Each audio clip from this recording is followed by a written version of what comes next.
Num num. Birdie num num.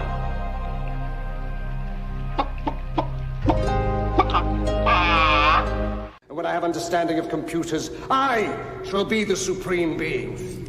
God isn't interested in technology.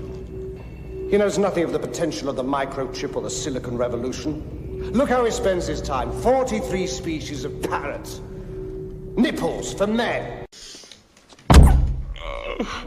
Don't do that, Jesus Christ! You're gonna get me killed! Out of here! Oh, Billy. I have nipples, Greg. Could you milk me? Happy heresies and welcome to the desert of the real. Indeed, we do live in a world where there are 43 species of parrots and men still have nipples, but we're putting a stop to that because heresy shouldn't be this much fun, but it is. It just is. Welcome, everybody, to Aeon Bite on this Monday at the end of April. I hope you're writing your own gospel and living your own myth. I hope you're running with those searching for the truth and avoiding those who have found it. We're storming the gates of heaven and raging against hell for our misplaced childhoods and paradises lost. My name is Miguel Connor, and I am still your Pompadour of Gnosis. And very excited tonight, because tonight is not a sequel, but it's sort of a redo. On our last show, those tech Archons, they won bigly. They took us down, but we are back in the matrix with better coding to get Micah Dank to finally get his very cool presentation going. Micah, how are you? And thanks for coming back.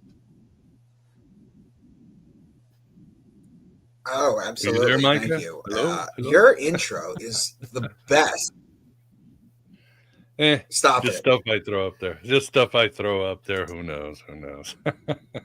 The theater of the absurd. Okay, it's very simple. Yeah, I was just saying, your intro is the absolute best.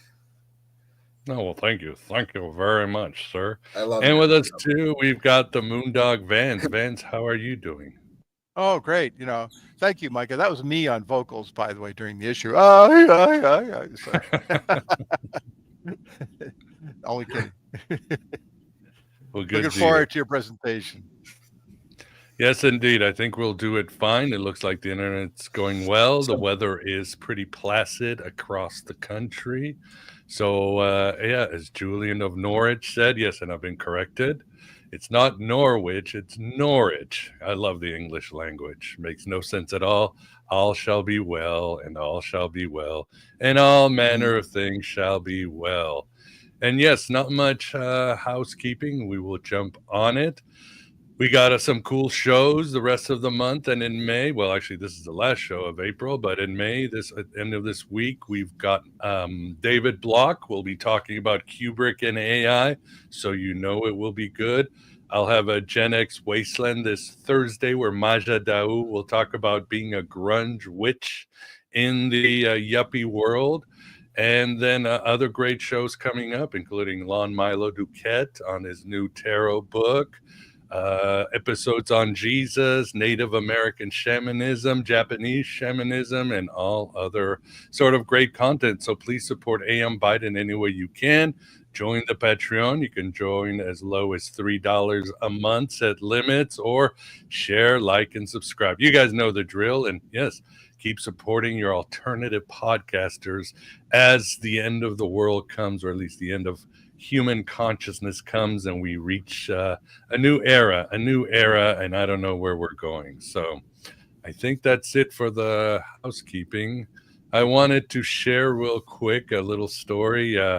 As many, well, probably not know, today in Spain and Portugal, the entire country went dark.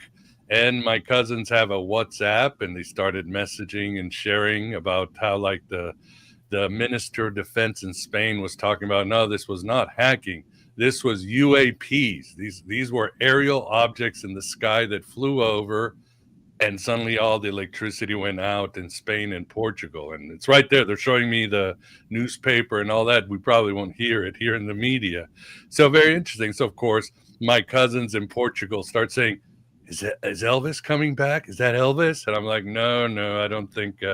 If Elvis is going to make a second coming, I don't think the Iberian Peninsula will be his return point. No, Vegas, perhaps. I don't know. But, No, and he's going to come on a flying guitar too. So yeah, exactly. Blue suede UFO or something like Right. that. Yes. So interesting news for those who might want to know that, yes, there is still weirdness. And unfortunately, the mass media, especially here in the United States, ain't going to report a lot of that shit. So, but anyway, well, Micah, do you want to get started, or do you have your own intro or speech or grand design or anything else? No intro. No intro. Can you see that tapestry in the back? Yeah. Yeah, and there's something pinned. Okay, right in the middle of it is a QR code. Can you see it? No. I can see that as a QR code, but I'm not sure that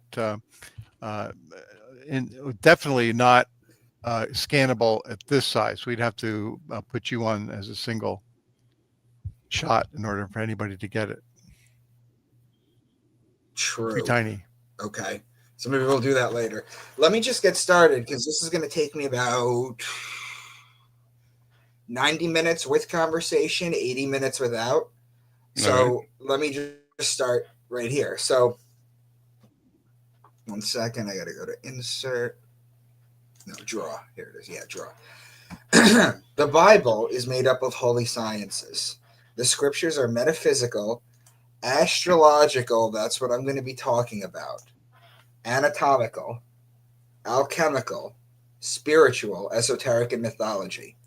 It's also gematria, etymology, numerology, symbology, and psychedelic book. There's 12 holy sciences, like the 12 Zodiacs,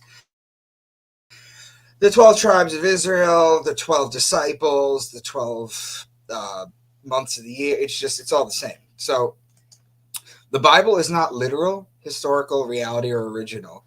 Now, remember while I'm going through this presentation real quick that I am only showing you one slice of the Bible, astrological. What I'm going to do is give you an example of the numerology, for example. So here, John 21:11. So Simon Peter climbed back into the boat and dragged the net ashore. It was full of large fish, 153. But even with so many, the net was not torn. So right here, what you're looking at is, it's a Venn diagram, but what you're looking at here that's highlighted is the Vesica Pisces. Well, we know they mentioned the fish here, so Pisces is the fish. Pisces is two fish. So if I were to take this and I were to just add this to it, do you recognize the symbol? Yeah, I know from last time. That's the Pisces fish symbol from Christianity on the back of your car, Not your car, every people's cars. So there's one fish, and here's the other fish. So here are the two fish right here. The mathematical equation of this is 265 over 153. 153 is also a Fibonacci number. So there is numerology based in the Bible, but I'm just giving one example of numerology because, again, we're going to talk about the astrology part of it. So before I do anything, I want to explain to you, because you guys are going to start seeing the patterns, and by the end of this presentation, you're going to start calling out the patterns. I'm going to make you an expert in this in one sitting. But you're going to have questions. What's the point of all this? So we take for granted we have calendars, clocks, watches, weathermen. The ancients didn't have any of that. They had sundials. In the Bible, they worked on dream interpretation for harvest. They had to know certain things. They needed to know Taurus was when you put the plow on the bull and plant as above, so below. Astrologically, the Bible is an encoded farmer's almanac and was the knowledge of staying alive, the most important thing. They would look at the stars and see all this movement and make stories up about them and pass them down to their children and them to their children. Eventually, they learned how to write and wrote them down, and they evolved from Sumerian to Babylonian to Egyptian to Judaism in the Old Testament, then to Christians in the New Testament, and to the Quran, the Book of Mormon. I mean, I'm going to show you. It's in absolutely everything. So this quote you guys are going to get used to hearing me say right here. My point, once again, is not that these ancient people told literal stories and we are now smart enough to take them symbolically, but that they told them symbolically and we are now dumb enough to take them literally. So that's my quote. Now, this is the zodiac right here. Cancer right here. This is the summer. This is when the sun is at its height. This is winter. This is when the sun is at its lowest. This is spring. This is fall. When you connect the cardinal signs, it makes a cross. This is the cross of God's son that he carries to his death. But let me remove this because I just want to show you one other thing. As we're going through this, there are patterns that you're going to notice. For example, Aries is the ram. So if I'm talking about Aries, that's right here. The patterns that you can make are connecting signs, which would be Pisces down here and Taurus up here. Those are called connecting signs. The other pattern you can make is what's known as the opposing sign, which would be right here. You're going to see nothing but these kind of patterns to show that not only were they encoded, not only did they specifically use it to encode, but they encoded it this way on purpose. Now, the last thing I want to bring to your attention is, for example, Gemini is the twins. So if I'm in Gemini, I can talk about the twins. Cancer is the crab, which we'll get into. I'll explain the 12 signs. So if I'm in Cancer, I could talk about the crab. But this right here in the middle, these don't actually exist. There's no dividing lines in the sky to separate the signs. What these are is known as a cusp or a handover date. This is a 3-day period at the end of a sign and a 3-day period at the beginning of the new sign in which the energies shift and blend into each other. So if you're at one of these points right here, like here, oh, I forgot this one. Hold on. There we go. If you're at a point right here, so Leo is the lion, Virgo is the lady holding the wheat stalk. So I could talk about a lion if I'm in Leo or the lady holding the wheat stalk. But if I'm at the cusp, I can talk about either or. So now with that encoding, there's questions you can ask about the Bible. How Jesus was able to heal the blind, how he walked on water, how he turned water into wine, why he had 12 disciples, why he was betrayed with a kiss by Judas, why he was dead for 3 days, why is his birthday on December 25th. All that I'm going to explain to you is astrology. Now, an important scripture, Genesis 1:14, let lights appear in the sky to separate the day from the night. Let them be signs to mark the seasons, days, and years. And that's what I was talking about, the Farmer's Almanac part. Now, each zodiac sign is called a house, or an era, or an eon, or a sign. There are many words for it. But what I'm going to do now is or a mansion, for example. But what I'm going to do now is I'm going to explain the 12 signs of the zodiac. I'm going to start with Aquarius, even though the year actually begins in Aries in the spring. And even further back, it would go back to the Egyptians in Virgo, the wheat harvest. That was the beginning of the year, which is why a lot of people say Jesus was born on 9/11, because that's in Virgo, because the sun comes to an end in Leo and is born to a virgin, Virgo.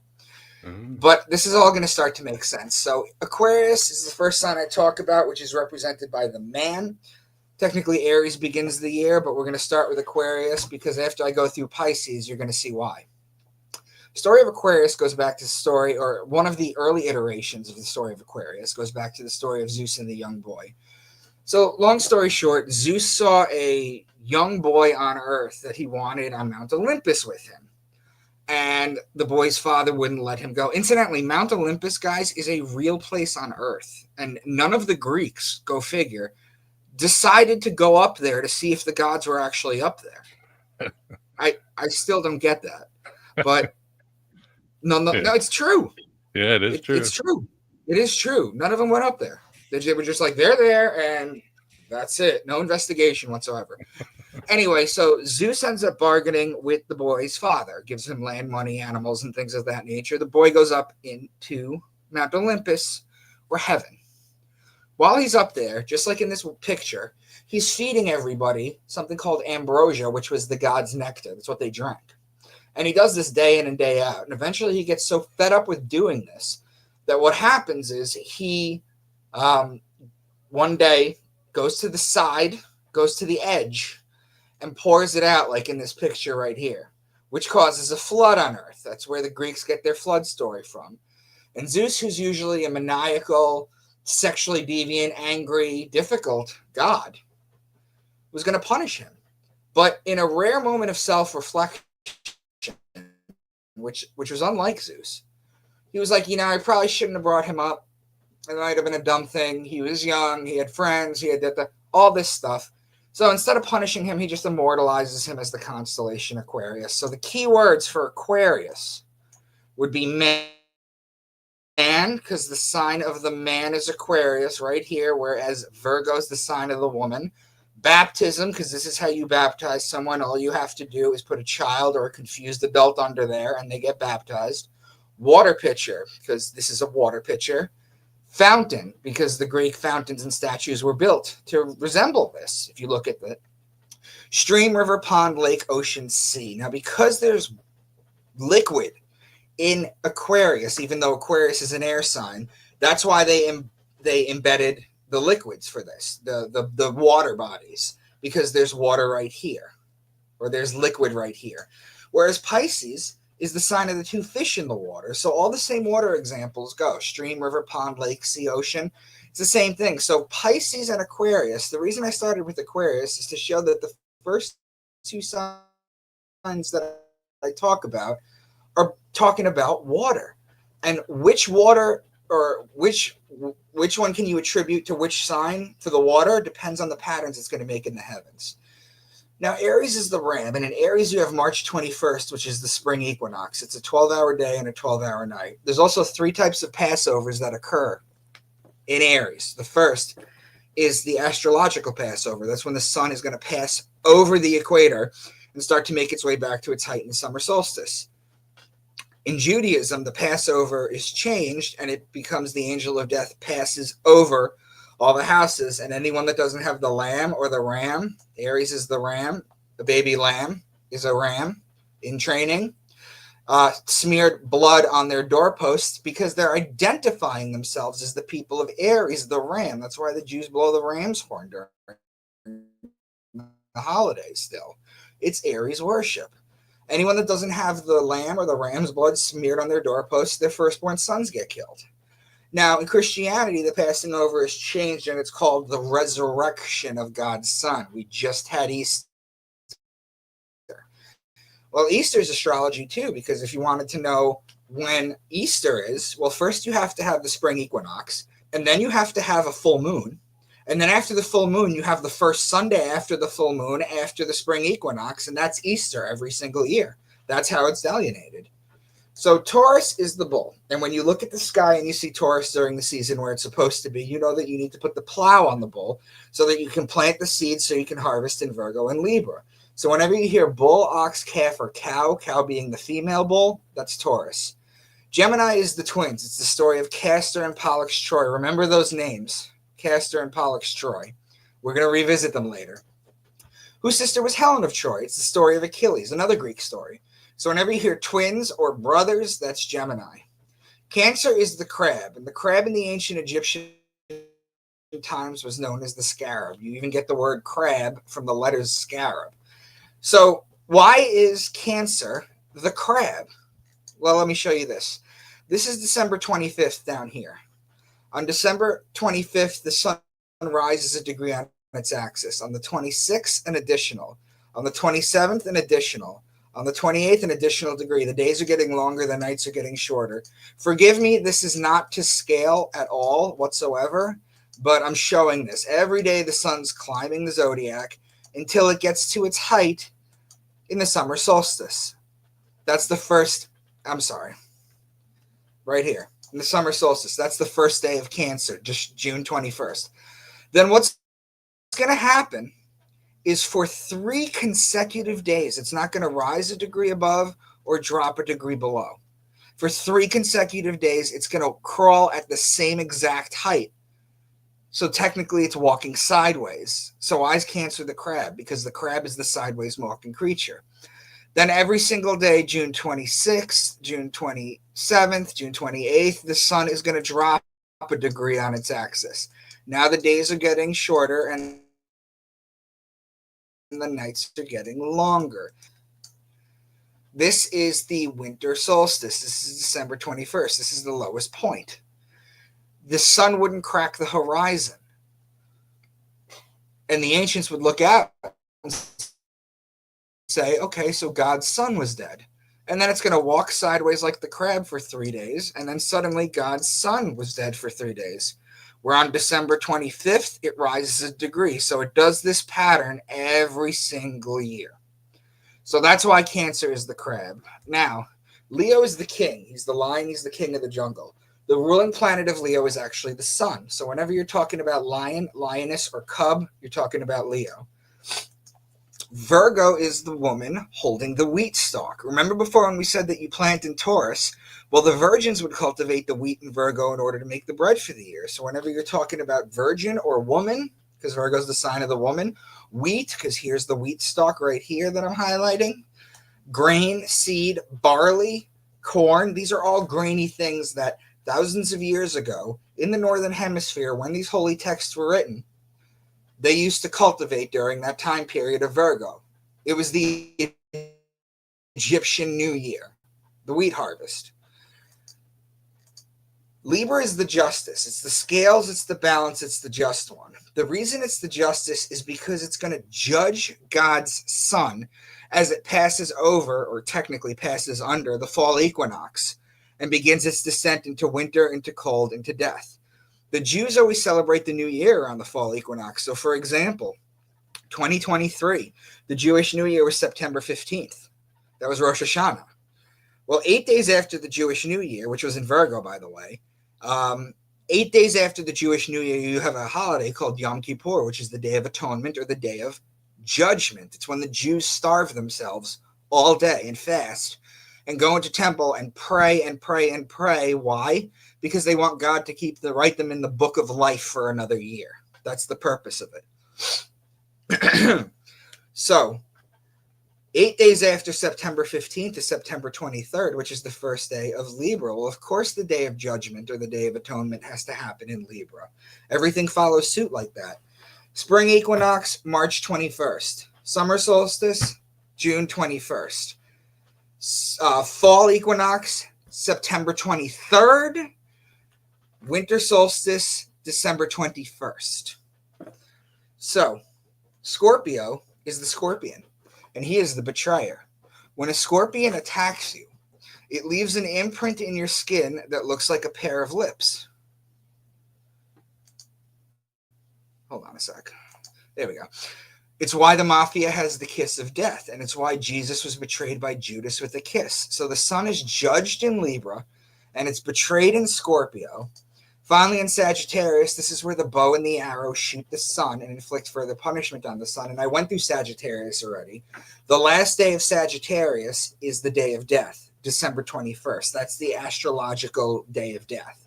The day of birth is December 25th. The sun is born again, the light of the world. The only begotten son is born again. And the day of death is December 21st. So I went over that. So whenever you hear horse, bow and arrow, or horseman, that's Sagittarius. And finally, Capricorn is the goat, which is down here because Capricorn's at the bottom of the zodiac wheel.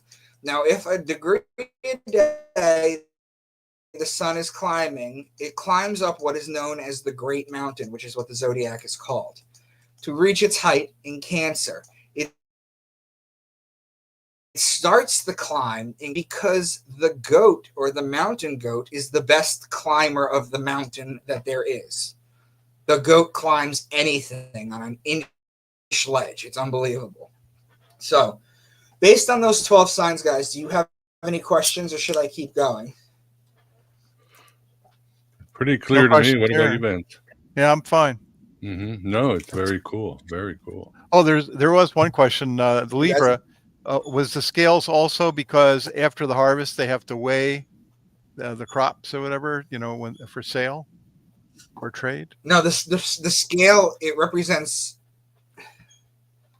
Hold on a minute. Yeah, it was judging the sun. I forgot to remember mention that. two things. I forgot to mention two things in Libra. Libra is the justice, the judge. So law, judge, justice, the just one, divorce, marriage, court. Libra is also wine and olive season. So that is when you crush the grapes and you crush the olives to make the oil and the wine. So it's all three: law, wine, and oil. It has to do with the scales. It has to do with the balance, the justice. It has less to do with weighing out the wheat. But there's names in church that are given to Jesus that are purely astrological that people still call them to this day. For example, Capricorn is the goat. When Jesus or the sun, because look, the sun is behind Jesus's head in every single picture you'll ever find on the internet. It's not a halo. It's the sun, because he is the sun. The scapegoat of Israel, Capricorn the goat. When the sun or Jesus is in the sign Aquarius, he's the son of man. When the sun or Jesus is in Pisces, the two fish, he's the fisher of men, and it's also why he feeds the masses with two fish. The ram or the lamb in Aries, he's the Lamb of God or the Good Shepherd. Cancer, the scarab, St. Augustine called Jesus the good beetle. He's the Lion of Judah, also known as Leo, the lion. The lady holding the stalk of wheat, Virgo, he's born of a virgin and he's called the bread of life. Libra is the scales of justice. He's known as the just one. I mean, these are all names given to him, and these are all astrological. He's betrayed in Scorpio. He dies in Sagittarius on December 21st, and it's also why he's worshipped on the Sunday. So without further ado, let me start showing you how this works. Yeah, that's really cool. So Augustine called him the good Beatle. So he was like the fifth Beatle, or he was better than Paul McCartney. No, well, I thought Stuart Little Sutcliffe joke. was the fifth Beatle. Yeah, exactly. I guess we'll never know. Right, and Paul McCartney was switched out, right? Yeah, maybe Jesus replaced him. So you never know. But it's funny because I get quoted St. Augustine by Christians all the time. I'm like, do you realize he knew this when I'm sharing? Yeah, he was Egyptian too. Yeah. He did. Okay, so what I'm going to do is I'm going to start showing you how this works in Scripture. So we're going to start with Deuteronomy 32. He gave them honey from the cliffs and olive oil from the rocky ground. He gave his people butter from the herd and milk from the flock. He gave them lambs and goats. They had the best rams from Bashan and the finest wheat. They drank the best wine made from the juice of red grapes. But Jeshurun became fat and kicked like a bull. So let's go through these one at a time. He gave them honey. Right here in Cancer, there's a closely knit group of stars. It's called the Beehive Cluster. So that's where the honey comes from. The earlier version of the Beehive Cluster, it was originally called the Manger. So when you look and you see Sirius in Cancer, the dog star, in pictures of baby Jesus, the Sirius is right above the manger. They're showing you that it's Cancer. Now, the first day of Cancer right here is the summer solstice. That's the first day of summer. The olive oil is Libra, the clock. In Sagittarius right here,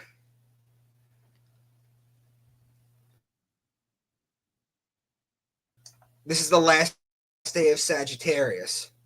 That's the first day of winter. Most of the Milky Way galaxy, which is where the milk comes from. So your land from the first day of summer to your first day of winter over here is your land of milk and honey thing in the sky. Now he gave them lambs, that's Aries, and goats, that's Capricorn. They had the best rams from Bashan, that's Aries, and the finest wheat. Virgo, the lady holding the wheat stalk. They drank the best wine made from the juice of red grapes, that's Libra. But Jeshurun became fat and kicked like a bull. There's 10 signs in this one passage. They were deliberately used. Okay, so now that we've done that, let me show you how this works with the Zodiac wheel, because we're going to be using the wheel more often. The Mount of Olives. Jesus led his disciples to the Mount of Olives after his last Passover. Oh, let me highlight some of this stuff. Hold on. Jesus led his disciples to the Mount of Olives. Well, let me just highlight this. Olives. After his last Passover, so that they could teach them a few more things, pray, then wait for Judas to betray him. While walking to the Mount of Olive, he gave the parable of the true vine. So, watch this. Passover takes place in Aries, which is right here. He led his disciples to the Mount of Olives after his last Passover. So here's the Passover, and now they're going to the Mount of Olives. Well, olives are in Libra. That's the opposing sign. Now, while they're in Libra, they're waiting for Judas to betray him. Who's the betrayer? Well, that would be Scorpio. That's the next sign over. So this is an opposing sign and a connecting sign. But they're very clear that they're waiting for him to betray. So you're not actually in Scorpio. So it just teases Scorpio. He's still in Libra, so he can talk about law, wine, or oil, remember? And what does he do? He gives the parable of the true vine. So you start in Aries, you go here, you tease here, but you're still here. So that's how this works. Revelation 4:7. The first living creature was like a lion. The second was like an ox. The third had a face like a man. The fourth was like a flying eagle. The first living creature was like a lion. That's Leo. The second was like an ox. That's Taurus. The third had a face like a man. That's Aquarius. Aquarius and Leo are opposing signs. The fourth was like a flying eagle. In astrology, the Scorpio scorpion is the belly-crawling creature. It's the lowest form of life on Earth. It slithers on its belly. Miguel, what is the first thing that God does in the garden after the deception? It's not kick them out. He takes away the serpent's legs to make him slither on his belly. It's a punishment. In Santo de la Muerte in Mexico, they get up in their suits, they get on their hands and knees in their belly, and they crawl to church. It's a punishment. It's a humbling thing. However, in astrology, the evolved form, which is also known as the ascendant, if you understand astrological terms, is the eagle, which is the highest flying form of life on Earth. So that's how it metamorphosizes. So the eagle is actually Scorpio. Now the eagle will evolve again into the phoenix, when the phoenix is the story of Christ. It's the story of the sun. It's a flaming ball of life that dies and is reborn from its ashes. Another evolution of the Scorpio is the dove, for example. There's actually 8 evolutions of Scorpio, and it doesn't matter right now. I've given you 4 examples. That should be enough for now. So eagle is Scorpio. Guess what? Scorpio and Taurus are opposing signs. Leo and Aquarius are opposing signs. Leo, Taurus, Aquarius, and Scorpio are the 4 fixed signs of the zodiac. So what does that mean?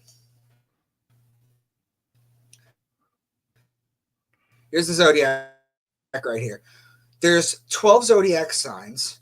There's 3 signs in each season. This is summer. This is fall. This is winter. This is spring. Okay. Now that should go without saying. Okay. So these signs, the first sign in the season, remember the cardinal signs, which makes the cross when you connect them. These are known as the cardinal signs. That's why you have cardinals in church. If I were to take one of these zodiac signs, any astrologer will tell you that you can separate them into 3 equidistant 10-day segments called deacons, which is why you have deacons and cardinals in church. Now, the fixed signs, Leo, Scorpio, Aquarius, and Taurus, they're fixed because this is the first sign in the season. This is the second sign in the season. In the middle, it can't move. It's the middle of the season.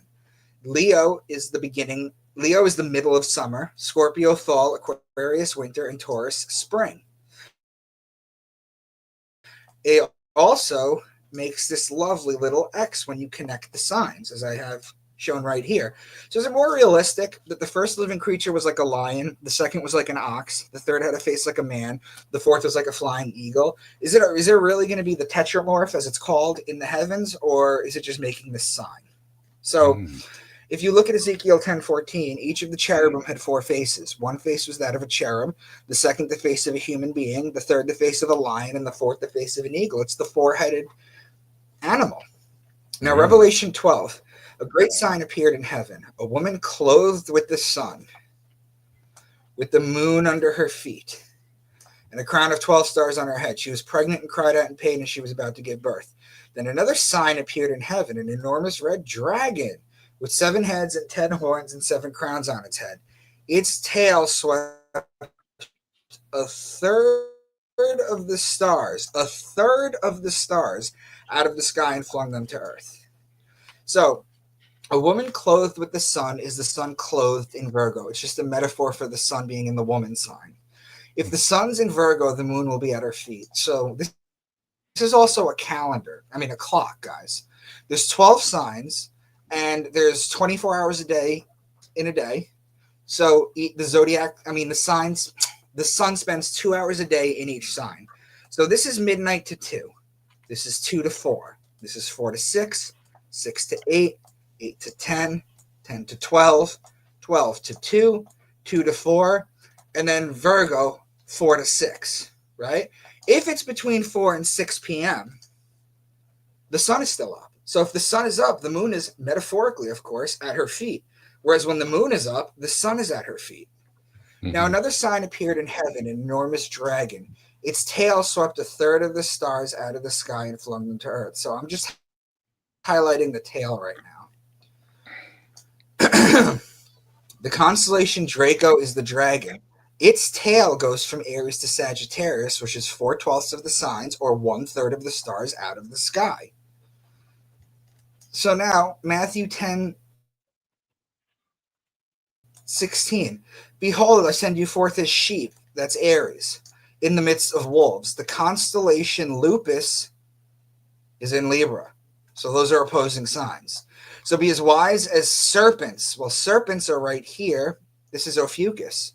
This is the 13th sign. Rarely talked about, but this is it right here. It's between Scorpio and Sagittarius. And harmless as doves. Well, Scorpio is the dove. So it's an opposing sign, and then 1, 2, 3 signs connected. So I've given examples of astrotheology in the Old Testament as the New Testament. I've been accused of cherry-picking verses from the Bible to prove a point, so let's take a much longer passage and see if we can decode it as well. Miguel, are you familiar with the story of Job? Can you let everyone know what it is? Oh, yeah. One of the great stories which really reveals Yahweh's pedigree, if you would. That's where Satan and Yahweh have a wager to see how loyal a human being will be no matter what the circumstances. So God basically sends Satan to torture Job, and Job still is faithful. And at the end, it's God who repents because he was such a dick. What did I miss? What did I miss? I'm going to do, nothing. No, that was perfect. What I'm going to do is I'm going to read to you, because at one point, Job has nothing, and he's just sitting there. First of all, the book of Job is the oldest book in the Old Testament. It's the oldest book in the Bible by a lot. Really? It is. Job is the oldest book in the Bible. It was only put in its location in the Bible during the Synod of Jamnia in 100 AD. But the book of Job is the oldest book in the Bible. When do you think it was written? Oh my God, I couldn't even remember. It's very old though. It predates Genesis by like hundreds of years. Wow, I didn't know that. That's pretty cool. So what I'm going to read to you right now, because at one point Job is just sitting there basically on the floor on a rock with boils, and he's like calling out to God for like 20 pages, and then God replies to him. Right? Yeah, I'm going to read you God's reply to him. So here we go. Job 38:32. Can you lead forth the Mazzaroth? The word Mazzaroth, and you can fact check me in real time if you want, people who are listening. The word Mazzaroth was intentionally untranslated because they didn't want you to know that the Mazzaroth literally means the zodiac. That's what it translates. Mazzaroth over time becomes the word Mazzaroth, and then more time later it becomes Mazel Tov. And Mazel Tov is an ancient word. Imagine how old Mazzaroth is. What does Mazel Tov mean? It means good fortune from the stars. So what is the Lord's challenge to Job? He says, can you bind the chains of the Pleiades? Can you loosen Orion's belt? Those are obvious, open, celestial metaphors. Now, the Pleiades are in Taurus. Orion's belt is between Taurus and Gemini. Can you bring forth the constellation in their season or lead out the bear with its cubs? The constellations are the zodiac above. The bear and its cubs are Ursa Major, the Great Bear, and Ursa Minor, part of the Big Dipper. That is between Gemini and between Gemini and Cancer. Now, just to start his challenge, Taurus, Gemini, and Cancer, he gives us 3 zodiac signs in a row. Then he says, who can tip over the water jars of heavens? Well, that's the man tipping over the water jar. That's Aquarius.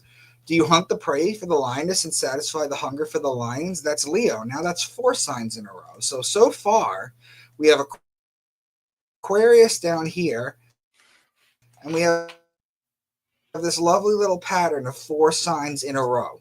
So that's just the start. Raven. That's the constellation Corvus, which means raven and borders on Virgo. Do you watch where the doe bears her fawn? That's Mariga, meaning deer, and is located in Orion. Who let the wild donkey go free? That's Acellus Borealis, meaning donkey, and is located in Cancer. Will the wild ox consent to serve you? That's Taurus. The wings of the ostrich flap joyfully. That's Lambda Achille or Al Thaliman, which means 2 ostriches in Arabic. Do you give the horse its strength? So they mentioned the horse, so we know it's Sagittarius. But if you keep reading, it laughs at fear, afraid of nothing. It does not shy from the sword. The quiver, see, they mentioned the quiver. The quiver is what sits on the side of the horse that holds the arrows. So you know it's a man on a horse with a bow and arrow. So that's Sagittarius. Does the eagle soar your command and build its nest on high? Well, that would be Scorpio. Finally says, can you pull on Leviathan with a fish hook, who was an ancient fish deity, just like Mithra, just like Dagon, just like all the ones that we knew that were competing during the age of Pisces. So that's what what God replies to Job. So we have Sagittarius and Scorpio. Those connect. Aquarius and Pisces. Those connect. And then we have 1, 2, 3, 4, 5. So the only 3 signs that were not mentioned were Aries, the ram, Capricorn, the goat, and Libra, the scales, the wine, or the oil. So answers to questions at the beginning. How Jesus was able to heal the blind. Well, the story goes that the blind man came up to Jesus, and he was like, can you heal me? And Jesus was like, yeah, of course, your faith, absolutely. So he spits on his fingers, and he rubs dirt on the man's eyes, and when it falls off, he's able to see. But the sun does the same exact thing, because right now it's 8:45 at night, and I'm looking outside my window, and I am blind. I can't see anything. The sun has to literally come up in the morning and touch my eyes for me to gain my sight back. How he walked on water. We know the story that Jesus walked on water. We all know that story. But the sun does the same thing, too, if you've ever been on a fishing trip and seen the sun dance along the water. Also, the New Testament was written by Jews in Greek. There were no Christians back then to write the New Testament. It was Jewish Old Testament, Jewish New Testament. And the Greek word Christos means anointed one or oil. Doesn't oil also walk on water? Mm-hmm. Yeah. So what you have is Jesus walking on water, the sun walking on water, and oil walking on water. That's a triple entendre right there. How he turned water into wine. This is a process. This is not a parlor trick. So the reason God is considered a man and Mother Earth is considered a woman has to do with one thing. It has to do with the sacred rain that comes down.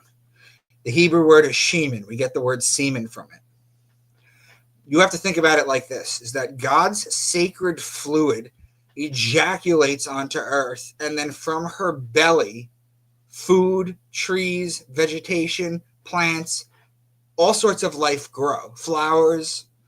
So what happens is Taurus, as above, so below. You see the bull, put the plow on the bull, plant the grapes, and then April showers bring May flowers. That's actually in Taurus.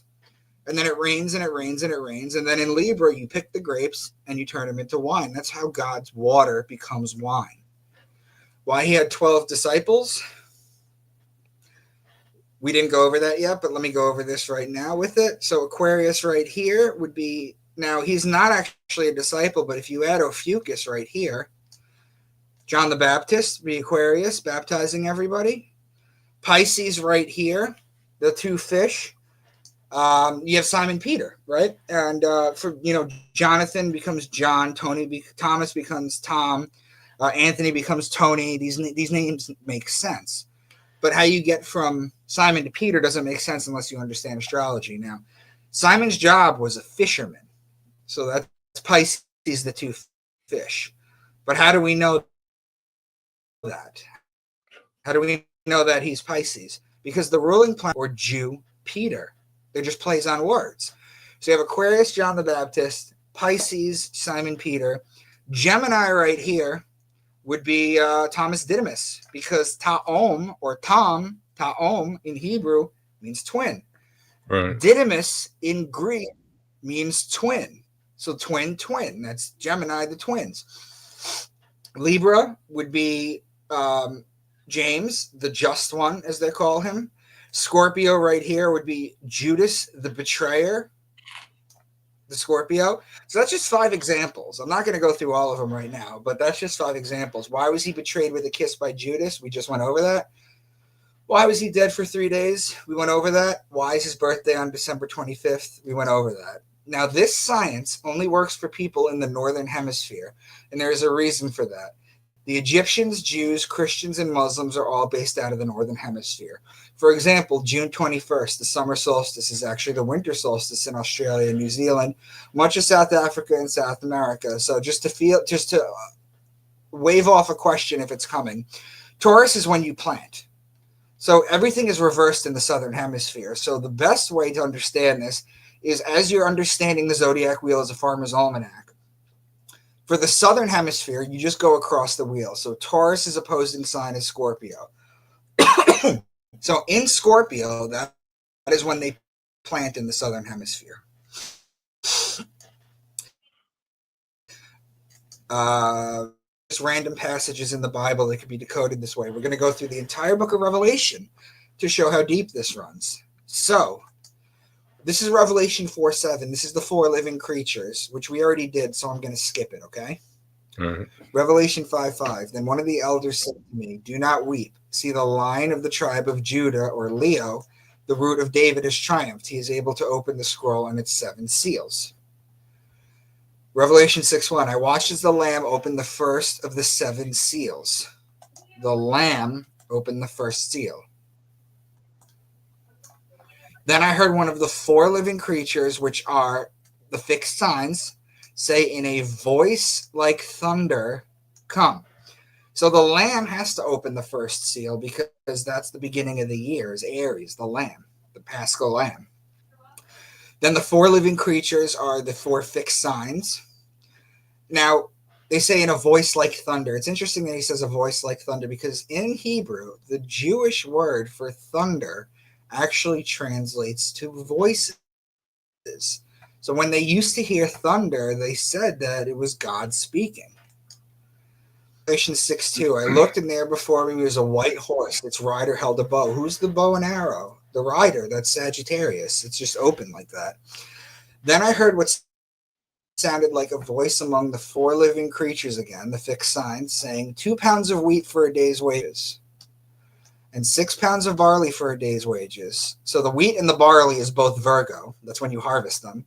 And do not damage the oil and the wine. Well, the oil and the wine is Libra. Well, these 2 examples of Virgo and these 2 examples of Libra are connecting signs. They're right next to each other on the zodiac seal. Mm-hmm. There was a great earthquake. The sun turned black like sackcloth made of goat hair. The whole moon turned blood red. So the goat is Capricorn. The reason they wrote the goat and the moon, the reason they were talking about, they wrote the goat and then 2 seconds later they mentioned the moon, is because the goat's opposing sign is Cancer, who is ruled by the moon. Revelation 7:4. Then I heard the number of those who were sealed, 144,000 from all the tribes of Israel. So some people think 12 times 12,000 people are going to go to heaven. The Jehovah's believe this. They proselytize this, that it's preordained, that no matter what you do, you're either going to heaven or you're not. But everyone gets to go to heaven if you play by the rules. There are 7 chakras. The root has 4 petals, the sacral has 6, the solar plexus has 10. The heart has 12, and the throat has 16, which equals 48. The third eye chakra is represented by 96 and only has 2 petals because it's 2 times as powerful as the lower chakras. So 48 times 2 equals 96. The crown chakra is 1,000 times more powerful than the lower 6 chakras. When you add the lower 6, you get 96 plus 48 equals 144, and you times that by 1,000, and you get your 144,000. So what they're actually telling you is when you've activated all your chakras, that is when you get to go see God. It's when you have a Kundalini awakening or DMT monitoring, or a DMT experience, or things of that nature, when you awaken your chakras. Revelation 9:3. And out of the smoke, locusts came down on earth and were given power like that of scorpions. So, locusts, as we're going to see in the book of Matthew next, is a food source. It's biblical. It's a food source. So that's how it's good. But the power of the scorpion is to betray. So how can locusts betray? Well, if you get too many of them in one area, they become a pestilence. They literally become a plague. The locusts look like horses preparing for battle. On their heads, they wore something like crowns of gold, and their faces resembled human faces. Their hair was like women's hair, and their teeth were like lions' teeth. They had tails with stingers like scorpions. So it looked like horses, crowns of gold. That's the metaphor for the crown of gold. That's the metaphor for the sun being in Sagittarius. And then the woman is Virgo, the lion is Leo, and the scorpion is Scorpio. Virgo and Leo are connecting signs. Now, this is Revelation 12. This is the dragon. We did this already. Revelation 13:2. This is a very short sentence, but check this out. The beast I saw resembled a leopard, but had feet like those of a bear and mouth like that of a lion. So there's a constellation in Gemini, which I haven't touched base on yet, called Camelopardalis. It's a combination of the word camelos and pardalis. Camelos means camel. Pardalis means leopard, the camel leopard. The giraffe's original name was Camelopardalis because they saw this lanky-necked thing covered in spots, and they called it camel because they had no other name for it. Anyway, the Camelopardalis, the camel leopard, is in Gemini. Ursa Major is in Cancer. The lion is Leo. So the beast I saw resembled a leopard, Camelopardalis in Gemini, the bear in Cancer, and lion, Leo. 3 signs in a row in just that one sentence. Revelation 13:11. Then I saw a second beast coming out of the earth. It had 2 horns like a lamb, but it spoke like a dragon. So the dragon is Sagittarius, and the lamb is Aries. So this is just referencing Aries. Cargoes of cinnamon and spice, of incense, myrrh and frankincense. I don't know if you guys know this, but these are olive plants. So that's Libra. The wine is Libra. The olive oil is Libra. The fine flour and wheat, that's Virgo. Those are connecting signs, Virgo and Libra. The cattle is Taurus. The sheep is Aries. Taurus and Aries are connecting signs. Horse is Sagittarius. The human beings would be Aquarius and Virgo.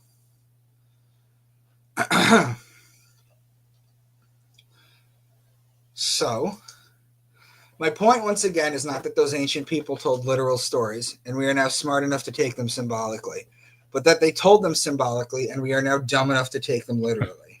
I love it. So, a deep dive into the book of Matthew. So, Matthew 3:2. Repent of your sins and turn to God, for the kingdom of heaven is near. Each gospel begins at one of the 4 major points of the zodiac: summer, fall, winter, spring. Connect it, form the cross, remember? So they say that it starts at one of these 4. But the kingdom of heaven is here in Leo because the sun rules Leo.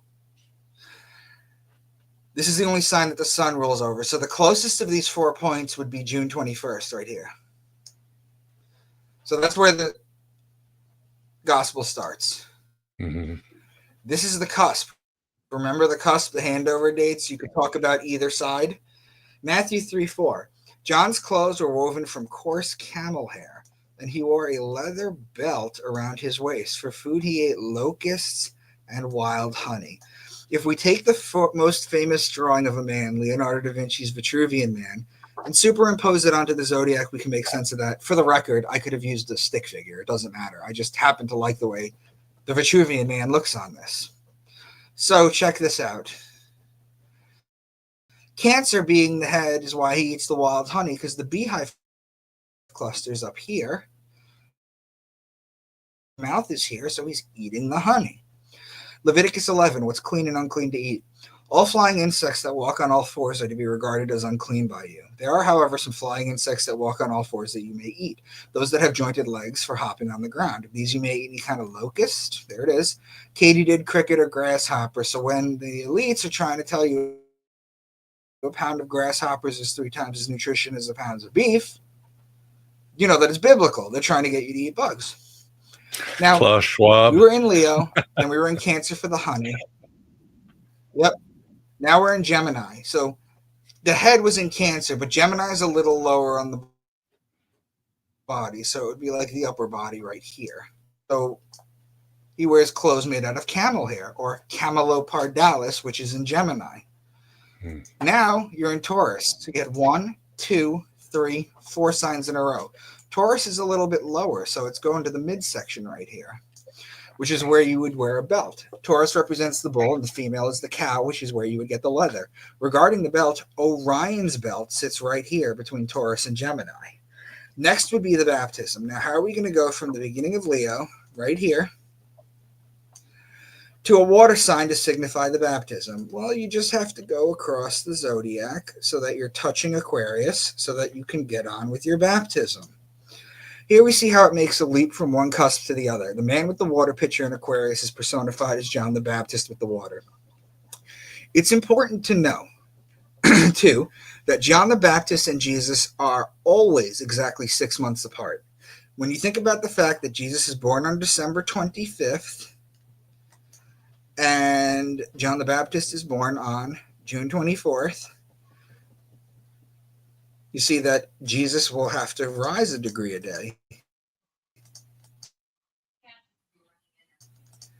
whereas he will have to go down a degree a day, which is why in John 3:30, John, he must increase, but I must decrease. It's also why St. John's Day is exactly 6 months to the day of the birthday of Jesus. So the next story is the temptation of Jesus. So we're going back here, July 24th. Well, he's tempted for 40 days by the devil. So July 24th, just count 40 days. Where does it take you to? September 2nd. This is right in the middle of Virgo, the lady with the wheat stalk. What's the very next passage? Matthew 4:3. If you are the Son of God, tell these stones to become loaves of bread. Here we see mention of the bread, which tells you that the sun is in Virgo. So we were in Leo, Virgo, and now next is Libra. So that's 3 signs in a row because the next passages are 5:17 and 22. I did not come to abolish the law, and if you are even angry with someone, you are subject to judgment. Both law and judgment are in Libra. We started in Cancer, and then we went to Gemini, Taurus. So that's 3 signs this way. And then now we have 1, 2, 3 signs this way.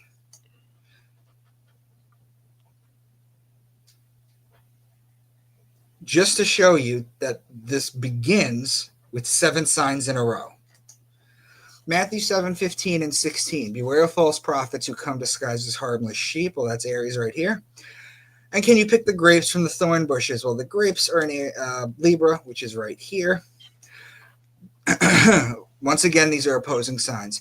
Moving along, Matthew 13. Later that same day, Jesus left the house and sat beside the lake. So he's walking down this thing, and he sits beside the lake. So that's right here, Pisces Aquarius mix right here, the cusp.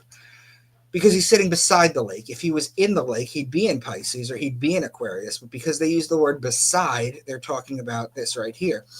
Now, the reason I know this is because as it's across from Virgo right here, the Leo-Virgo split, it's in Virgo, so it could talk about Virgo. Well, the next parables are the wheat and the weeds, the mustard seed, and the yeast.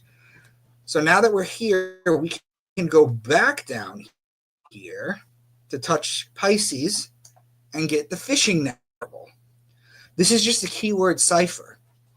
based on the Zodiac. And that's how they made these stories up, the poetry of it. Gemini is the sign of two men, technically twins. However, there's just a short mention of brothers in the next passage. He's just the carpenter's son, and we know Mary, his brothers, James, Joseph, Simon, and Judas. This ends at the cusp right here. How do we know? Because we're in Gemini, right? But if you follow this across, this takes you to Sagittarius, Capricorn right here. This is December 21st. That is the day of death. So what is the very next story? It's the death of John the Baptist. As I've mentioned previously before, death comes at the end of Sagittarius. So I'm just going to pause and show you guys how Scripture is written now. Let's take this sentence, which sounds like it could be in the Bible, but isn't. If I say to you, the rulers were divided between war and love. It split the land in half. You could read that as a literal translation. Or the ruling planet of Aries is Mars, who's the god of war. The ruling planet of Libra is Venus, who's the goddess of love. There's your war and love. If you connect it, it literally splits the land in half. These are just metaphors. That's how they wrote this. Matthew 14, 17, and 32. But we only have 5 loaves of bread. That's Virgo right here, the bread. And 2 fish. Well, the 2 fish are literally Pisces. Pisces is literally 2 fish. Guess what? Those are opposing signs. This is the cross of God's Son. We were just in Virgo. And now next is Libra, which is law, wine, and oil, remember. What story do we get now? The story of the temple tax, law, the unforgiving debtor, law, divorce and marriage, law, and the parable of the vineyard worker, wine. Virgo and Libra are 2 connecting signs. Virgo, Libra, and then here's the betrayal in Scorpio. And then here's the death. So 1, 2, 3, 4 signs to close it out. Astrology is a language. If you understand this language, the sky speaks to you. So are you starting to see the great implication of this so far? I mean, I don't have to tell you gentlemen this, but this means that at the very, very, very least, the Bible is not meant to be taken literally. In fact, let's read this one more time. What is the point of all this? We take for granted we have calendars, clocks, watches, weathermen. The ancients didn't have any of that. They had sundials. In the Bible, they worked on dream interpretation for harvest. They had to know things. They needed to know Taurus was when you put the plow on the bull and plant, as above, so below. The Bible is an encoded farmer's almanac, and was the knowledge of staying alive the most important thing. They would look at the stars and see all this movement and make up stories about them and pass them down to their children, then them to their children. Eventually, they learned how to write and wrote them down, and they evolved from Sumerian to Babylonian to Egyptian to Judaism in the Old Testament, then to the Christians in the New Testament, the Quran, the Book of Mormon. It's in everything. My point, once again, is not that those ancient people told literal stories and we are now smart enough to take them symbolically, but that they told them symbolically and we are now dumb enough to take them literally. So I'm on slide 78 real quick. I just want to remind you guys something. I am just showing you the astrological interpretation, the astrological encoding of the Bible. There's all this that goes outside of it too. It's absolutely incredible how they've dumbed down the awesome power of this incredible book. But let's go further. The U.S. was not founded as a Christian nation.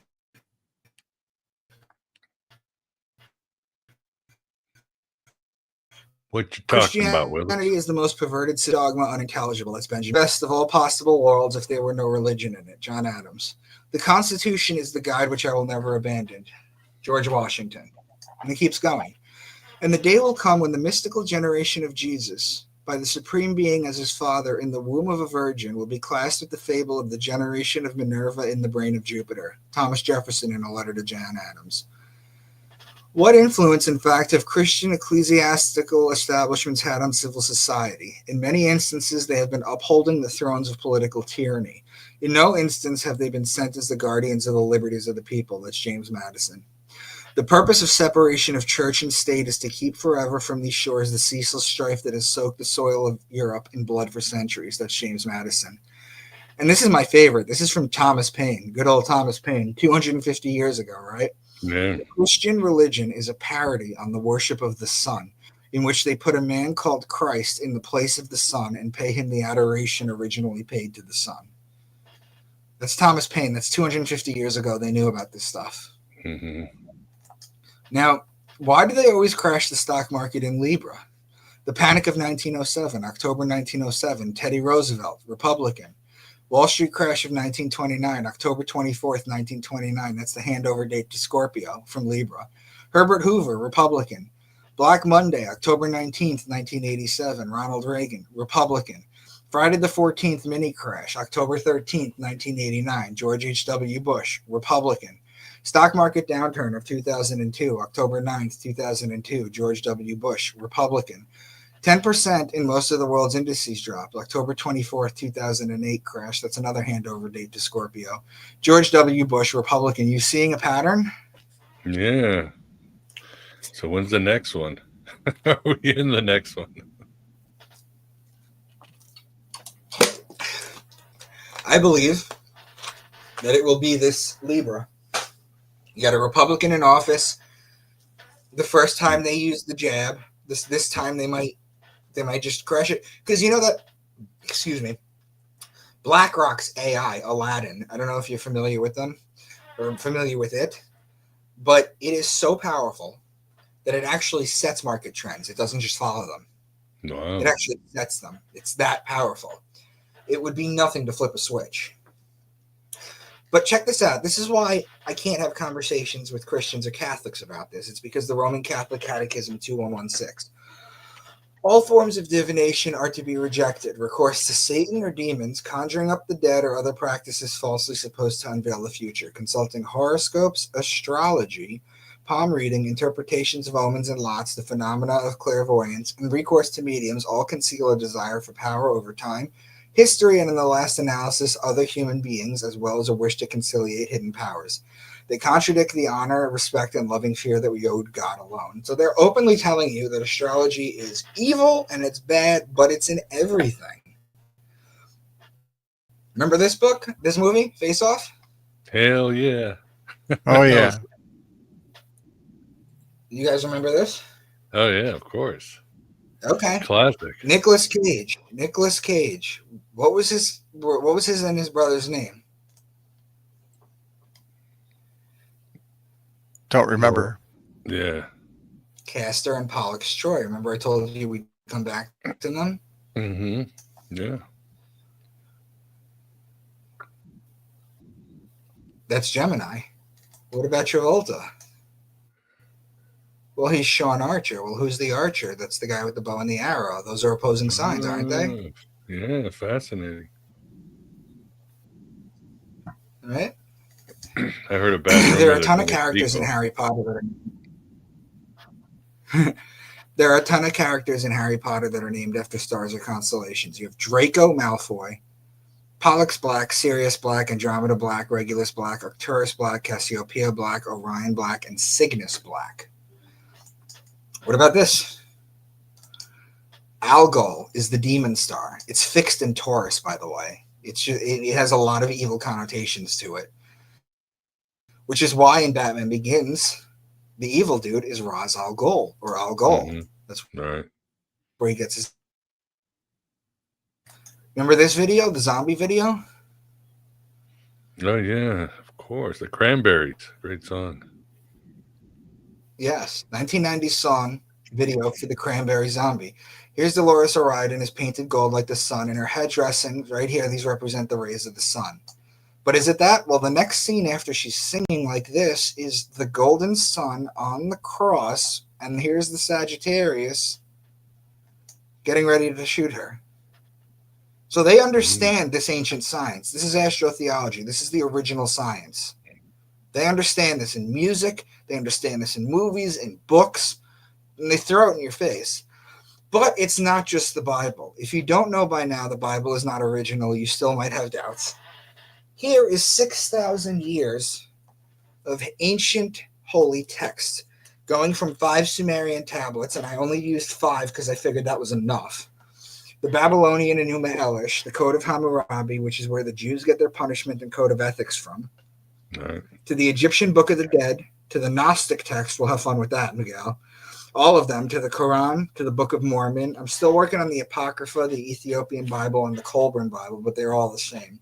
So let's start with the Epic of Gilgamesh, right? Let's remember the keyword cipher that I came up with. And just to throw this in for good measure, Miguel, I'm not using the 88 constellations that we know about now. I'm only using the 48 that Ptolemy listed in his list in 150 AD. Got it. Okay, it's important to differentiate that because I got to timestamp it somehow. You know what I mean? So, Right. May the bear mourn you, the hyena, the panther, the leopard, deer, jackal, lion, wild bull, gazelle. May the rivers Ulai and Euphrates mourn you, whose sacred waters we offered to the gods. May the young men of the great walled Uruk mourn you, who cheered when we slaughtered the bull of heaven. Who would be the bull of heaven? Taurus, of maybe? course. Exactly. May the farmer mourn you who praised you to the skies in his harvest song. May the shepherd mourn you who brought you milk. May the brewer mourn you who made you fine beer. May Ishtar's priestess mourn you who massaged you with sweet-smelling oil. May the wedding guests mourn you like their own brother. The bear is Ursa Major, the great bear, Gemini and Cancer. The leopard is Camelopardalis. That's in Gemini. Mariga, or the deer, is located in Orion between Taurus and Gemini. The lion is Leo. The wild bull is Taurus. The rivers are Pisces, the water sign that signifies water. The bull of heaven is Taurus. The shepherd is Aries, as previously mentioned. The milk comes from the Milky Way galaxy, whose centers in Sagittarius. The brewer and the fine beer is from barley, which is harvested in Virgo. Ishtar's priestess is Virgo, the woman. The sweet-smelling oil is the oil from Libra. The mourning of like their own brothers is Gemini, the brothers. I'm not going to list all the connections here, the connecting signs and the opposing signs.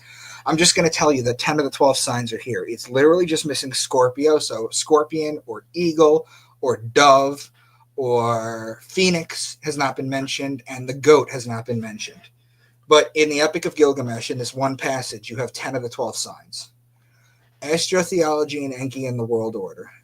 Father Enki engendered by a bull, begotten by a wild bull. The great dragon who stands in Eridug. A grove of vines extends over the land. Where stags are born, where wild goats are born in meadows. You close up the day and make the months enter their houses. The bull is Taurus. The dragon and its tail goes from Aries to Sagittarius. The stag is the deer, which is called Mariga, which is in Orion, which sits between Taurus and Gemini. The goats are Capricorn. 7 signs right here. Gemini, Taurus, Aries, Pisces, Aquarius, Capricorn, Sagittarius. 7 signs in a row. 7 in a row. In a 6,000-year-old Sumerian tablet. The one before, 10 signs. Enki and Nirhusaja. In Dilmun, the raven was not yet cawing. The partridge not cackling. The lion did not slay. The wolf was not carrying off lambs. The dog had not been taught to make kids curl up. The raven is the constellation Corvus, which means raven and borders Virgo. The lion is Leo. These two are connecting signs. The wolf is the constellation Lupus, which borders Libra. 3 signs in a row. The lamb is Aries, which is the wolf's opposing sign. The dog is Canis Major, which is 11 stars. Cancer, Leo, Virgo, Libra. 4 signs in a row. Do you see how many patterns there are in these 6,000-year-old tablets? A lot, yeah. Inanna's descent to the netherworld. She took the 7 divine powers. She had placed twin egg-shaped beads on her breast. After 3 days and 3 nights had passed, and the other the life-giving water. They will offer you a river full of water. See how they mentioned 2 different kinds of water? This is how you can differentiate from it. The river full would be Pisces, but the life-giving water would be the baptism water. So that's Aquarius and Pisces, right? Does that make sense? Yeah. Okay. They will offer you a field with its grain. They eat no fish. The 7 of them poured the milk. They would not let the shepherd play the pipe. He turned his feet into snake's feet in the beer house and the tavern. If you also notice what I'm doing on my breakdowns is you see lines here 14 to 19, 108 to 113. That's because in scripture you have a book, a chapter, a verse. It's all nice and neat. Here you had a clay tablet. So they went by lines. So if you were to actually go to Inanna's descent to the netherworld and you went to lines 14 to 19, she took the 7 divine powers. So the seven divine powers are the seven sisters of the Pleiades. That's in Taurus. The twin is Gemini. These are connecting signs. The life-giving water is Aquarius. The river full of water is Pisces. These are connecting signs. The field and its grain are Virgo. Pisces and Virgo are opposing signs. The fish is Pisces as well. The milk comes from the Milky Way galaxy, whose center is in Sagittarius. Sagittarius and Gemini are opposing signs. The shepherd is Aries. So far, we have Aquarius, Pisces, Aries, Taurus, and Gemini, 5 signs in a row. The snake is Ophiuchus, which sits in sidereal between Scorpio and Sagittarius. So Ophiuchus is the serpent bearer. It's a man holding a basket, and the serpent, his head is facing Sagittarius, which is the man on the horse. In Scripture, they talk about how I think it's Dan. No, is it Daniel? I forget who it is. I think it might be Daniel. But basically, he says that the serpent will bite the heel of the horse and the rider will fall off. Well, of course, because if you're looking at this constellation, the head of the snake, which is known as serpens, that's the snake part of Ophiuchus, is facing Sagittarius, and he's biting the heel of the horse. So there's 7 signs in this tablet, 5 in a row. Enki's journey to Nibiru, and it's important to note that it's not Nibiru, it's Nibiru. Those are 2 different places. Its eaves roar like a bull. Your lock has no rival. Your bolt is a fearsome lion. Your roof beams are the bull of heaven. Your vault is a bull raising its horns. Your door is a lion who seizes a man. Your staircases is a lion coming down on a man. Rising sea without a rival, mighty awe-inspiring river which terrifies the land, a lion in the midst of the Abzu. The Suhu carp play among the honey herbs. Enki had oxen slaughtered and had sheep offered there lavishly. Enki reached for the beer and had emmer wheat beer pressed out. The bull is Taurus, bull of heaven. The lion is Leo. The man is Aquarius. Aquarius and Leo are opposing signs. The carp is Pisces, and the honey is the beehive cluster, which is in Cancer. Aquarius and Pisces are connecting signs. The sheep is Aries. Aquarius, Pisces, Aries, Taurus are 4 signs in a row. The beer, wheat beer is Virgo. Virgo and Pisces are opposing signs. Leo and Virgo are connecting signs. Cancer and Leo are connecting signs. Cancer, Leo, Virgo are 3 signs in a row. I mean, it's unbelievable just how densely packed this is. Now, check this out. I found this super interesting. The only 3 that are missing are Gemini, Sagittarius, and Capricorn. But check this out. There are patterns even in the missing that they encoded. Gemini and Sagittarius are opposing signs. Sagittarius and Capricorn are connecting signs. So there's even patterns in the missing. So there's countless other Sumerian texts. I only gave you 5 examples to show the pattern, but let's move on to the Enuma Elish. Then Tiamat enlisted a horned snake, a Meshusu dragon, a mad dog, and a scorpion man, half fish, half man, half bull. The horned snake is Ophiuchus. A dragon, Draco the mad dog, is the dog star Sirius. The scorpion man is a Scorpio-Aquarius mix. The half man, half fish is Aquarius Pisces border, which blends the fish and the man sign. And the half man, half bull, which is half Aquarius, half Taurus. The code of Hammurabi. If a man had stolen ox or sheep or ass or pig or ship, whether from the temple or the palace, he shall pay 30-fold. The man sign is Aquarius, the ox is Taurus, and the sheep is Aries. The ass is a Celis Borealis or donkey, which is located in Cancer, and the pig is a constellation called Porcus. The ship is a constellation called Argo that goes from Cancer to Scorpio, so there's 7 signs total. The Egyptian Book of the Dead. O mighty of knives, lady of 2 lands, the one who smashes the enemies of the weary-hearted one, the one who does what is wise, the one free of wrong. The name of its gatekeeper is long-horned bull. What is to be said when arriving at the 5th portal? Words spoken by the Osiris Ani, the vindicated, O fiery one, mistress of heat, the joyful one. The one whom the entities of the bald-headed do not descend, the one who asks that something be given to her without a swift glance entering into her. The name of its gatekeeper is one who spears the disaffected. The lady is Virgo, the woman. The longhorned bull is Taurus, the bull. Chapter for becoming... Okay, so I have another one for the Egyptian Book of the Dead. You guys all right? Oh, yeah, this is great. Audience is loving it in the chat, too. Good audience. They love it. Good. Chapter for becoming Ta, eating bread, drinking beer, purifying the hinder parts, and being alive in Heliopolis. What will you live on, say the gods and spirits to me? I will live and have power through bread. Where will you eat it, say the gods and the spirits to me? I will have power, and I will eat it under the branches of the tree of Hathor, my mistress, who made offering of bread, beer, and corn. I literally told you earlier that the bread, the beer, the wheat, and the barley, and the corn is all harvested in Virgo. Those who are in Heliopolis bow their heads to me, for I am the Lord, I am their bull. So that's Virgo. The bull is Taurus. Heliopolis is the city of light in Egypt. So check this out. That's where people went to get enlightened. It was actually called On, O-N, which is why to this day, spiritually, when you have to go into a room and it's dark, to become lightened or to become part of light, you turn the lights on. That's where we got it from.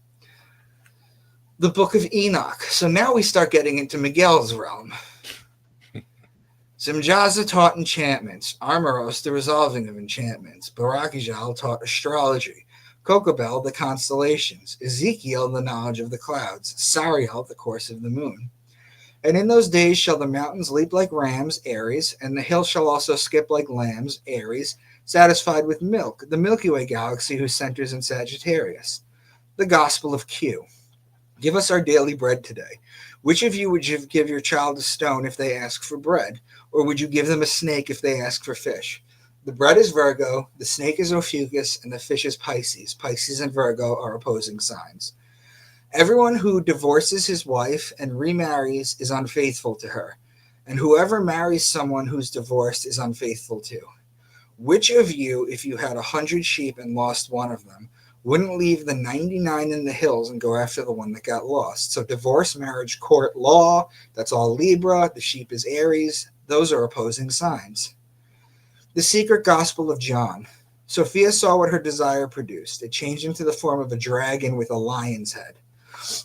Dragon is the sign Draco. It goes from Aries to Sagittarius. The lion's head is Leo, the lion. Aquarius being part of the dragon and Leo are opposing signs. The Gospel of Thomas. Happy is the lion that a man will eat. The lion will become a man. Cursed is the man whom the lion eats, for that lion will become a man. They're talking about ingesting an animal and their components will become part of you, or you are part of them. However, in astrology, the lion is the sign Leo. The sign of the man is Aquarius. These are opposing signs on the zodiac. It's the same way that you got the story of Daniel in the lion's den. You took two opposing signs and you wrote a story around them with a keyword cipher. Well, that makes sense because that saying has confounded academia for years. They still have no answer. You just gave the answer. What do you mean? Yeah, academics have never been able to interpret the lion eats the man. Yeah. Go to any Gospel of Thomas book and they don't know what it means. Well, I do. So yeah. You just figured it out. Good job. Man is like a skilled angler who casts his net up and draws it up full of fish. Talking about Aquarius and the sign of the fish Pisces there, connecting signs. So let me show you something fun. Okay. Taurus and Aquarius would be bullfighting, bull riding. Pisces and Aquarius mix. That's how you get a merman. Pisces and a Virgo mix, opposing signs. So you connecting signs, opposing signs. That's how you get a mermaid. Aquarius and Leo, 2 times Sagittarius is how you get jousting. I mean, there's just all sorts of different, using the zodiac, how we've come up with these stoic sort of games that we play. It's all from the zodiac. Gospel of Mary Magdalene. Mary questioned her master. At the end of an eon, let's highlight that, will all matter be destroyed? Each zodiac sign is considered a house. So the house of Aquarius, house of Pisces, each sign is also called an eon. So she's obviously bringing some information towards the end of the sign. The Gospel of Philip. When he came to his disciples in splendid glory on the Mount of Olives, so olives, he wasn't small. He became great and made his disciples great so they could see him in his greatness. On that day, he said in gratitude, you who have united perfect light with Holy Spirit, unite us with the angels as well. Don't scorn the Lamb. So let's highlight that. Without him, it's impossible to know the King. No one may visit the King without robes of light. So the olives are Libra. The Lamb is Aries. They're opposing signs. The Good Samaritan gave wine, Libra, and oil, Libra, to the weak man. The Gospel of Judas. Oh, they love that one. A nearby lake of still waters quenched our thirst. The place reminded us of David's famed shepherd psalm. So still waters, and then the shepherd. Our souls were restored. So the lake of still waters is Pisces, the water. The shepherd is Aries. These are connecting signs. The Gospel of Emmanuel. Have you ever come across this one? No. Discovered by I've Billy heard of Meyer. That Billy Meyer. Have you? Oh, well. Yeah, I've heard. That's where I heard it. Yeah, I didn't remember Billy Meyer. Okay, so though. the first thing that I'm going to show you on this one is not technically astrotheology, but I found it interesting. 1220. This earth can nourish and support 500 million people of all the human races. This was supposedly 2,000 years ago. But if the laws are not followed, in 2,000 years, 10 times 500 million or 5 billion people will exist, and the earth will not be able to support them anymore. So this was discovered in 1963. Go look at how many people were on earth in 1963. It might shock you a little bit. But where have we heard the 500 million before, guys? Oh, that place. Remember these masterful? Georgia Guidestones. Yeah, it got destroyed. Remember Yeah, these masterful? Yeah. The guides. It got destroyed. It was fantastic. Yeah. We got another one. Truly, I say to you. So my point with this was, for all my research that I've done, I'm convinced that the 500 million that the elites use came from this gospel. Because it was discovered in 1963 and the Georgia Guidestones were created in 1980. I just can't find the 500 million outside of this. So, truly I say to you, from now on I will no longer drink of the fruit of the vineyard, nor eat of the bread, until I drink and eat again with you after my affliction. The grapes are Libra, the bread is Virgo. Those are connecting signs. The Quran. You guys ready to go through this one? Allah willing. Oh boy. Yeah, I just bombed. Those who do not know say, why has not the Lord turned the word to us? And why will he not show us a sign from heaven? Similar words were spoken by those who came before them, so their hearts alike. We interpret the signs for those who are committed to the faith. I'm going to obviously elongate the obvious highlighted passages. And how beautiful all people see the love of earthly passions. Here are women and sons. There are mountains of silver and gold, and marked horses and herds of cattle and a plowed field. Women are Virgo, the sign of the woman, and the sons are the boys in Gemini. Horses are Sagittarius, and the cattle is Taurus. The plowed field is Taurus as well. Taurus and Gemini are connecting signs. Gemini and Sagittarius are opposing signs. Verily, in the creation of earth and sky and in the change of night to day, here are the hidden signs for those who have intelligence. I mean, when you know what you're looking at, it's just right in your face. Mm-hmm. And among them are those who only pretendingly listen to you. We put a cover on their hearts so they would not understand it, and we covered their ears with deafness. And even if they see all the signs, they will not believe them. He is the one who brings down water to you from the sky, and with it we give plants of all kinds to grow, and with it we grow shoots of cereals. From them we grew grain, sitting in an ear of a den side by side. From the date palm, its ovaries, bunches of fruits hanging low, gardens of vines, olives, pomegranates, which in many ways are so similar, yet so different from each other.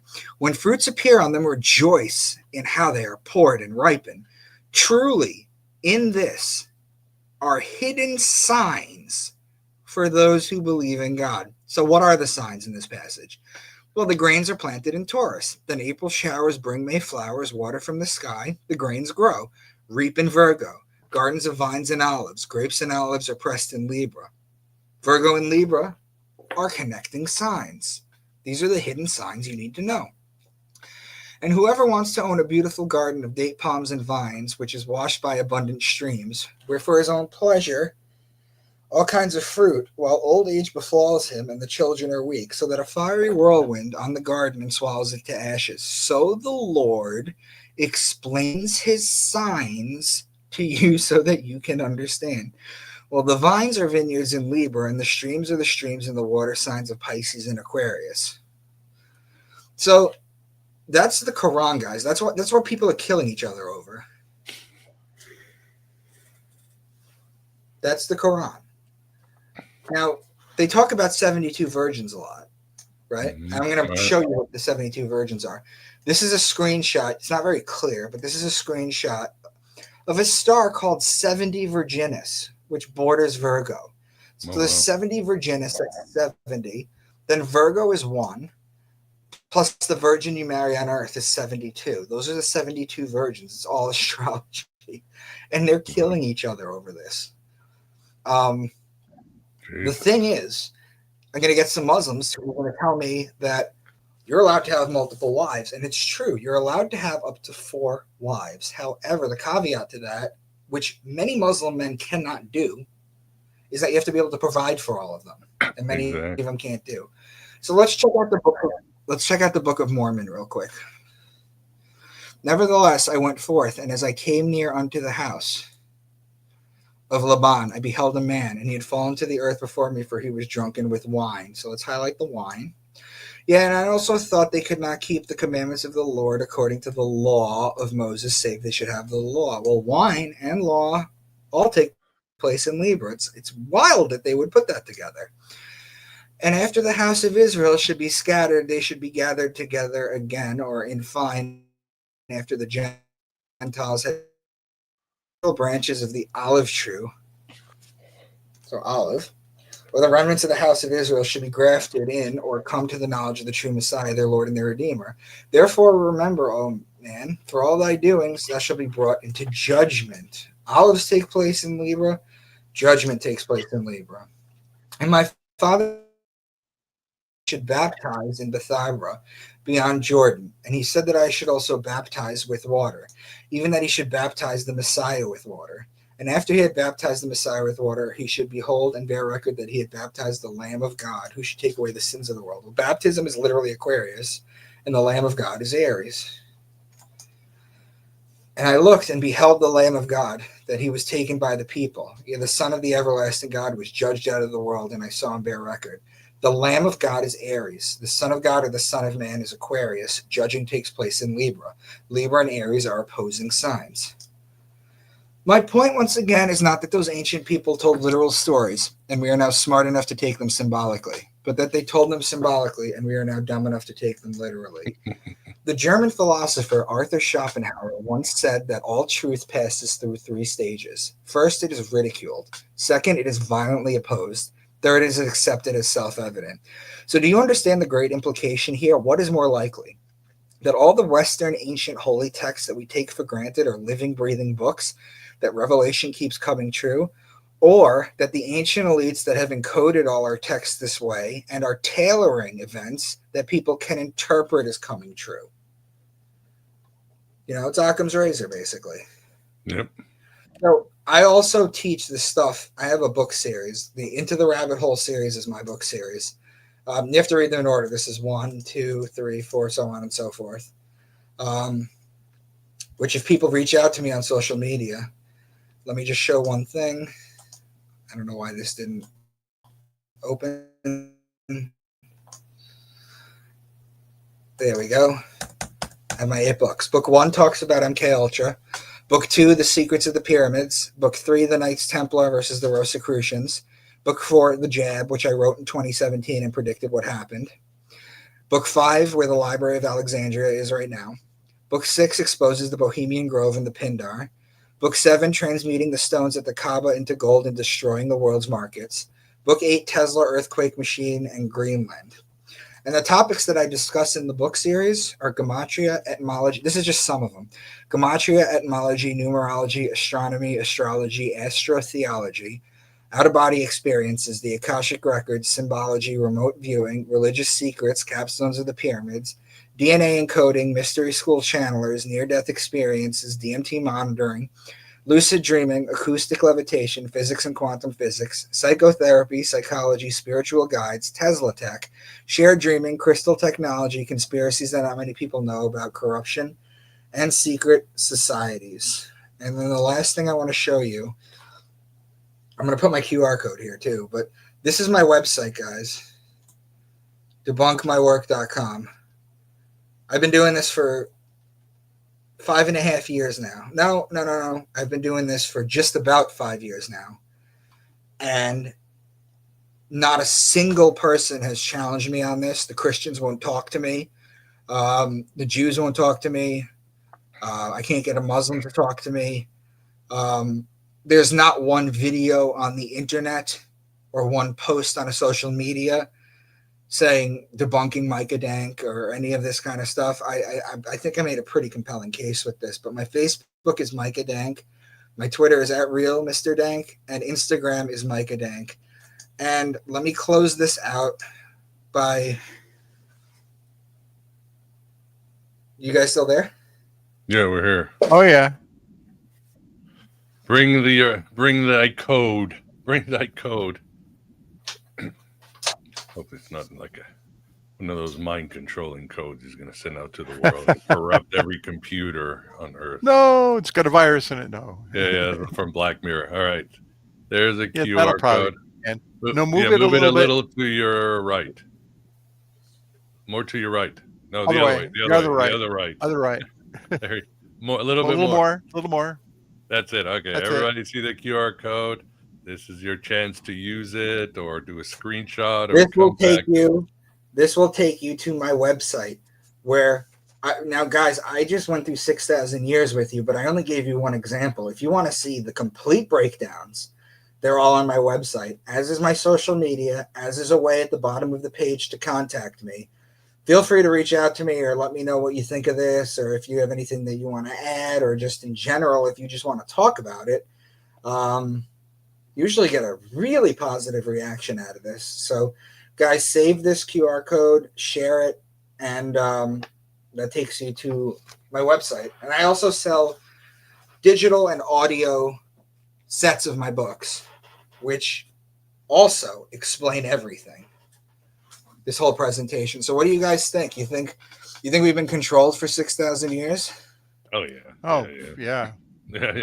Of course. That stuff is power. Codes, symbols, mythologies, cosmic powers. Yeah. Of course, they'd be crazy not to use it against us. I mean, if I was a bad guy, I would do it right. Right. It works. I mean, we know it works. So As long as there's societies, we've been controlled. As long as there's been language, we've been controlled. yeah. I'm glad you're doing a great job breaking open the code, Micah. Because You're really serious about that? They couldn't figure out the lion and the man?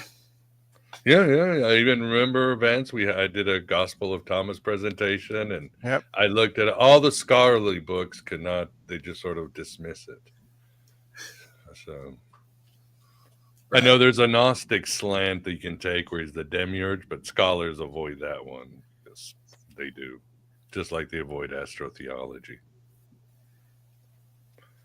And yet the Vatican has a Zodiac on the floor. So did a lot of Jewish temples, ancient ones, yeah. Yep. That was their power. That was their code. So, yeah, awesome. Really appreciate it, Micah. I think, God, I've got so much, maybe for another show. Especially, I love breaking down the Gnostic sects. But Vance, do you have a question, or what do you think? Yeah, one question is, the Egyptian Zodiac was a lot different in terms of, they were all named for the Egyptian gods. So the Egyptian Zodiac, hold on. The Egyptian Zodiac actually hasn't really changed much. There's a temple in KNHUM. It's called Num. The temple. I was just reading about it today because I opened up my book because I wrote about it in my book, so I was rereading my book. Mm-hmm. And it shows the Zodiac as it is now with two changes.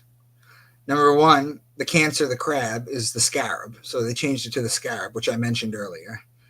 And the other change was, if you look at it, you see the Zodiac at this temple. The Sphinx was in place of the lion.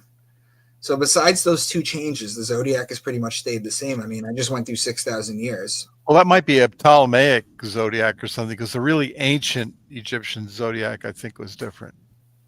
Because as you know, the original culture got supplanted by the Romans and the Ptolemies and all that stuff. So, but I guess the zodiac that you're thinking of then is the later one. I'll have to look into that. Yeah, take a look. There might still be the correspondences there, because each of the Egyptian gods, was related some theme or something. So that the correspondences might still hold. Well, we'll look into it. Well, awesome. Well, really enjoyed it. We better wrap it up. I hope the audience enjoyed it. If you have one last question, people in the chat, give us a quick super chat or support before we close it down, and until Micah can grace the Virtual Alexandria again. But no, this has been really good, and yes, this is the control system.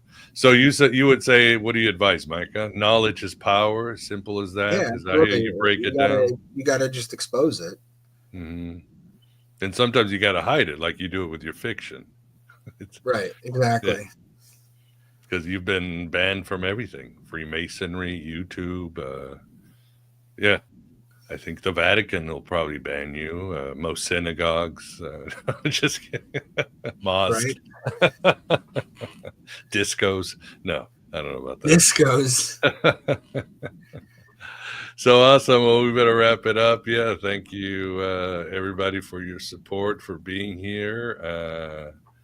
Let's see. Graham says, if I remember correctly, the Egyptians use a lunar zodiac. No idea what that is. Again, it's not my forte, but we'll check that out. And first I'd like to say, Vance, thanks for keeping us company on this starry night. Sure. It was fascinating to see all those correspondences and all the different works of religious literature. Thanks, Right. Micah. Thank you.